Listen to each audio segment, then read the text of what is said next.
ये एक मानचित्र है जिसको मैप बोलते हैं, मतलब एक नक्शा है।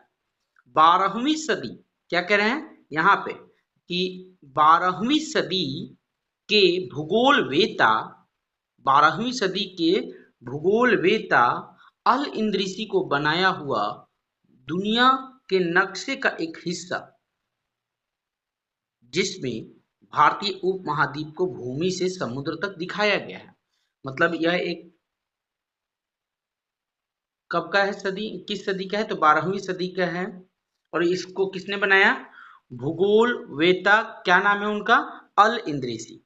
उन्होंने क्या बनाया था, उन्होंने बताया था भारतीय उपमहाद्वीप को भूमि से समुद्र तक दिखाया गया था। मतलब भारतीय उपमहाद्वीप को भूमि से समुद्र तक उन्होंने दिखाया था। अब देखिए जरा नक्शा, यहाँ क्या लिखा हुआ है। मानचित्र 1 और 2 पर नजर डालिए। यहाँ एक मानचित्र 1 और यहाँ देखिए मानचित्र 2। ये मानचित्र 2 है और ये जो मानचित्र है ये क्या है, 1 है। मानचित्र 1 और 2 पर नजर डालिए। मानचित्र 1 अरब भूगोलवेता अल इंद्रिसी ने 1154 में बनाया था।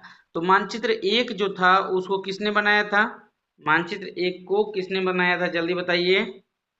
अरब के भूगोलवेता। मानचित्र 1 बनाने वाले जो थे वो कहाँ के थे, अरब भूगोलवेता थे।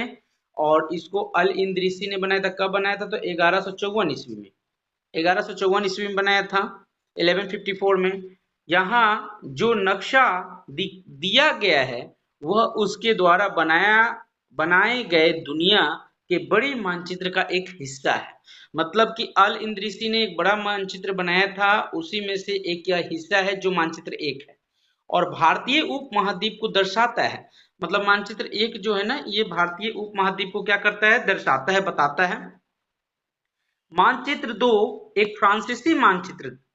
आपको 2 याद रखना है कि मानचित्र 1 जो बनाया था वो कहाँ के थे, अरब। और मानचित्र 2 जो बनाए थे वो कहाँ के थे, फ्रांसीसी।